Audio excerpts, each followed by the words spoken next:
నమస్తే, welcome to ఈహా TV. ప్రస్తుతం మనతో పాటు ఉన్నారు సినీ క్రిటిక్ దాసరి విజ్ఞాన్ గారు. హలో అండి విజ్ఞాన్ గారు. సినిమా టాలీవుడ్, బాలీవుడ్, కోలీవుడ్, మల్లీవుడ్ అన్నీ ఎక్కువైపోయి ఇప్పుడు హద్దులు దాటిపోయి. ఇంతకుముందు సినిమా అనంటే బాలీవుడ్ వాళ్ళని ఆ రేంజ్లో చూసేవాళ్ళం. కాస్త తెలుగు ప్రాంతీయ భాషలన్నీ కూడా ఏ ప్రాంతానికి ఆ ప్రాంతానికి అట్లా అట్లా చూస్తూ ఉండేవాళ్ళు. ఇప్పుడు అలా లేదు. పైగా అన్ని వుడ్ల కన్నా టాలీవుడ్ ఒక మెట్టు పైన ఉందనే చెప్పుకోవచ్చు. ఇప్పుడు కరణ్ జోహార్ గారు రామ్ చరణ్ గారితో సినిమా తీయబోతున్నారు అనే ఒక వార్త హల్చల్ చేస్తుంది. మంచి పరిణామమే, బట్ నిజమేనా? ఇక్కడ విషయం ఏంటంటే రామ్ చరణ్తో సినిమా తీయడానికి తెలుగు దర్శకులే బోల్డంత మంది లైన్లో ఉండి, తెలుగు ప్రొడ్యూసర్సే బోల్డంత మంది లైన్లో ఉన్నారు. వీళ్ళకే దొరకని అవకాశం కరణ్ జోహార్కి దొరుకుద్దా అనే ఒక క్వశ్చన్ మార్క్. ఇలాంటివి వైరల్ అవుతున్నాయి. ఇకపోతే కరణ్ జోహార్ ప్రజెంట్ ఒక భారీ చిత్రం, 2 నామమాత్రపు చిత్రాలు ప్రొడ్యూస్ చేద్దామనే ప్లాన్లో ఉన్నాడు. భారీ చిత్రాన్ని ఎవరితో ప్లాన్ చేశాడు అంటే డైరెక్టర్ నగేష్. గుడ్ లక్ సఖీ లాస్ట్ సినిమా, అంతకుముందు ధనక్, హైదరాబాద్ బ్లూస్ ఎప్పటిదో మంచి డైరెక్టరే. హైదరాబాద్ బ్లూస్ విన్నాం. ఆయన ఇప్పుడు కొత్తగా 2022 లాస్ట్ అనుకుంటా అయింది, ఇంకా మళ్ళీ రాలా. ఇప్పుడు ఒక 2-3 ఏళ్ళ గ్యాప్ తర్వాత ఇప్పుడు ఆయన మూవీ తీయబోతున్నాడు. ఒక భారీ ప్రాజెక్ట్ అనుకున్నాడు. కరణ్ జోహార్ కూడా ఆ స్టోరీ విని ఇది బాగుంటుంది, ఎవరికైతే సెట్ అవుతుందో చూద్దాం అనుకుంటే రామ్ చరణ్కి సెట్ అవుతుంది అనుకున్నాడంట. ఇంతకుముందు ఇదే కథ, ఇదే డైరెక్టర్తో, ఇదే ప్లానింగ్ విజయ్ దేవరకొండతో అనుకున్నాడు.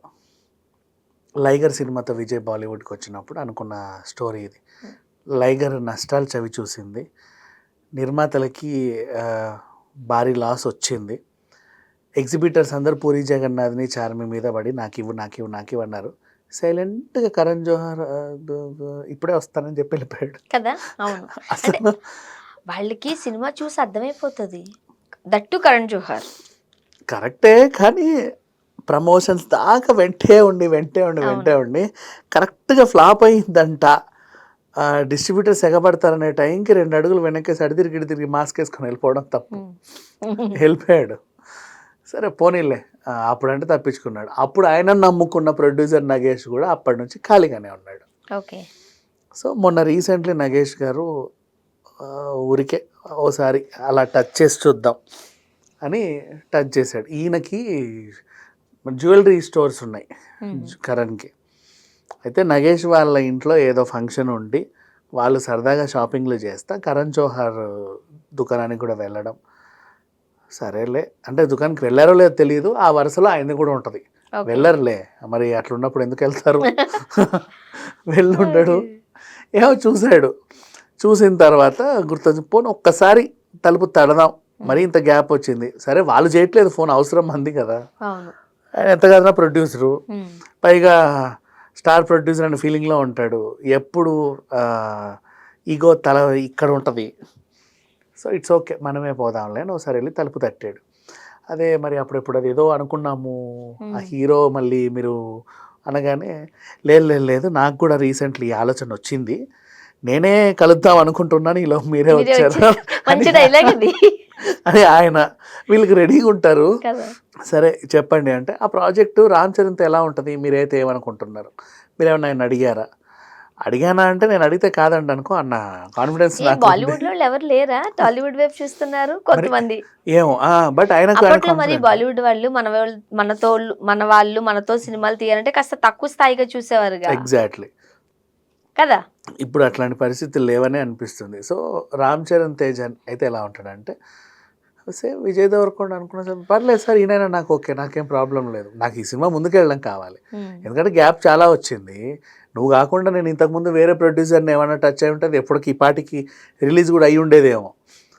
సరే పోనీలే, నీకు ఇచ్చిన మాట ప్రకారంగా మనం చేద్దాం, ముందుకెళ్దాం, ఒకసారి టచ్ చేసి చూడండి ఆ పిల్లోడిని.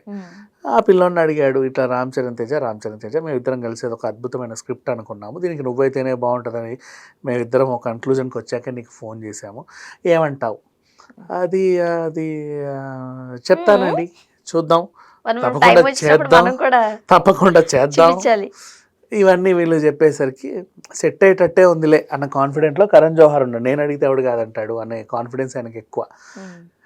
ఇది ఇప్పుడు మీడియాలో చక్కర్లు కొడుతుంది. అండ్ ఇప్పుడు ఏమంటున్నారంటే కొంతమంది వేరే రకంగా ఆలోచించే వాళ్ళు, Karan Johar same Dil Raju pattern follow అవుతున్నాడు. దిల్ రాజు కూడా అంతే, రామ్ చరణ్ తేజతో ఒక భారీ సినిమా నిర్మించి సేఫ్ హ్యాండ్స్లో సంక్రాంతికి వస్తున్నాం లాంటి సినిమాని సెటప్ చేసుకున్నాడు. ఇప్పుడు కరణ్ జోహార్ కూడా సేఫ్గా 2 చిన్న సినిమాలు చేసుకుంటూనే ఒక పెద్ద ప్రయోగం చేద్దాం అనుకుంటున్నాడు. ఇంకొక దిల్ రాజులా మిగిలిపోతాడా కరణ్ కూడా? లేకపోతే అఫ్కోర్స్ ఇంకో దిల్ రాజులా మిగిలిపోయినా కూడా ఓవైపు నష్టం వచ్చినా ఇంకోవైపు లాభాలు వస్తాయి కదా అని వాళ్ళు అంటుంటే, ఖచ్చితంగా రామ్ చరణ్తో కరణ్ జోహార్ నష్టపోవాలని ఎందుకు కోరుకుంటున్నారని ఇంకో వాళ్ళు అంటున్నారు. ఇట్లా ఉంది. అంటే ఖచ్చితంగా ఫ్లాప్ అయ్యాను ఎందుకు అనుకోవాలి? భారీ బడ్జెట్ సినిమా అంటే తనకి పాన్ ఇండియా రేంజ్లో ఏదో ఒక మార్కెట్ ఉంది కాబట్టి కరణ్ అప్రోచ్ అయ్యారు. కాకపోతే తెలుగు వాళ్ళకి ఇప్పుడు రామ్ చరణ్ ఫ్యాన్స్కి, మెగా ఫ్యాన్స్కి ఏంటంటే, ఆ డైరెక్టర్ మాతోనా మేము మొన్నటిదాకా త్రివిక్రమ్ చేస్తాడు అనుకున్నాం, లేదు సుకుమార్ చేస్తాడు అనుకున్నాం, లేదు అంటే వీళ్ళకి ఈ పేర్లు బాగా తెలుసు కదా మన డైరెక్టర్లు అనే ఒక ఫీలింగ్. ఎవరో కొత్త డైరెక్టర్ల పేర్లు వినిపిస్తే వీళ్ళకి భయం వేస్తుంది. బట్ ఆయన కొత్తవాడే ఏం కాదు, వీళ్ళకంటే సీనియరే మరి చెప్పాలంటే. బట్ వీళ్ళకి అంత పరిచయం లేదు. సో ఈ కాంబినేషన్ ఎలా ఉంటుంది, మళ్ళీ మ్యూజిక్ డైరెక్టర్ ఎవరు, పాటలు ఎలా ఉంటాయి, హీరోయిన్కి ఎవరిని పెట్టబోతున్నారు, ఇలాంటి క్యాలిక్యులేషన్స్లో ఉంటుంది. బాలీవుడ్ అంతా కూడా ఒక ఫ్లేవర్ ఉంటుంది, అది మనం చూస్తుంటేనే చెప్పగలుగుతాం. అవును, వాళ్ళు తీసిన కుటుంబ కథా చిత్రాలు మన దగ్గర అలా వర్కౌట్ అవ్వవు, అవి చాలా క్లాసిక్ గా ఉంటాయి. అవును కదా, చాలా క్లాసిక్ గా ఉంటాయి. ఒక లవ్ స్టోరీ అయినా సరే, సీరియల్స్ కూడా అంతే కదా బాలీవుడ్ కదా, ఒక లవ్ స్టోరీ అయినా సరే ఒక అందమైన చక్కటి కుటుంబ నేపథ్యం ఉంటుంది. మా బిగ్ బాస్ అయినా మన వాళ్ళు ఇక్కడ అంటే వీకెండ్ వస్తే తప్ప షేర్వాణి లేరు. అక్కడ రెగ్యులర్ నిద్ర లేచినా సరే మొహానికి అద్దంలో చూసుకొని ఫ్రెష్గా ఉంటారు. సో అవి వేరులే, బాలీవుడ్ ఎప్పుడు ఆ ఫ్లేవర్ వేరు, ఇది వేరు. ఒక్కొక్కటి గుర్తొస్తుంది, హమ్ సాత్ సాత్ హే, దిల్ వాలే దుల్హన్, ఇవన్నీ కూడా లవ్ స్టోరీస్ అయినా ఒక ఫ్యామిలీ బంధాలు, ఈ అటాచ్మెంట్స్ వేరు. మన దగ్గర వచ్చి అనుకో గోదావరి జిల్లాలు ఒక పెళ్లి ఇలాంటివి పెడతారు కానీ అక్కడ అవి వేరే ఉంటాయి. ఇప్పుడేమో మళ్ళీ రామ్ చరణ్ బాలీవుడ్కి తీసుకెళ్ళి ఇంకో తుఫాన్ చేస్తారేమో అని వీళ్ళు భయపడతారు. అవును, ఇప్పుడు రామ్ చరణ్ పట్టుకుని వెళ్తే బాలీవుడ్కి ఎలాంటి సినిమా తీస్తారు? ఇలా అయితే తీలేరు, ఎందుకంటే గోవిందుడు అందరి వాడే ఏమైంది. రామ్ చరణ్ మనం రామ్ చరణ్ కానీ మనం మరీ కంప్లీట్ గా అట్లా చూడలేము, ఇంకేదో చూస్తారు మన వాళ్ళు. మరి అట్లా బాలీవుడ్ ఏం ప్లాన్ చేస్తారు? బాలీవుడ్ అంటే కరణ్ జోహార్ ఫ్యామిలీ సినిమాలే తీస్తాడు ఖచ్చితంగా. మరి నగేష్ సినిమాలు కొంచెం డిఫరెంట్ గా. రామ్ చరణ్ గారి ఫ్యామిలీ ఓరియంటెడ్ గా ఉన్న సినిమాలు ఏమున్నాయి చెప్పండి? రామ్ చరణ్ ఫ్యామిలీ ఓరియంటెడ్ ఏమున్నాయి? గోవిందుడు అందరి వాడేది ఫ్లాప్. అలా కాదు, వాళ్ళకి ఏదో సెపరేట్ ఒక కావాలి. మరి ఏమిస్తారు బాలీవుడ్ వాళ్ళు? అది ఆయన ఒకసారి టైటిల్ కానీ ఏదన్నా రివీల్ చేస్తే దాన్ని బట్టి కథ ఏ ఫ్లేవర్లో ఉండబోతుంది, ఏ జోనర్లో ఉంటుంది అనేది అర్థమైపోద్ది. అండ్ ఇంకొకటి, బాలీవుడ్ వాళ్ళు సినిమా తీస్తున్నారంటే అది కంపల్సరీగా మళ్ళీ పాన్ ఇండియా మూవీనే అయ్యి ఉండాలి. Out and out pan India మూవీయే అవుతుంది. అండ్ ఇతను కూడా పాన్ ఇండియాలో క్రేజ్ ఉంది. నగేష్ గారు మీద ఇప్పటికీ అందరికీ ఒక అంచనాలు అనేవి ఉన్నాయి.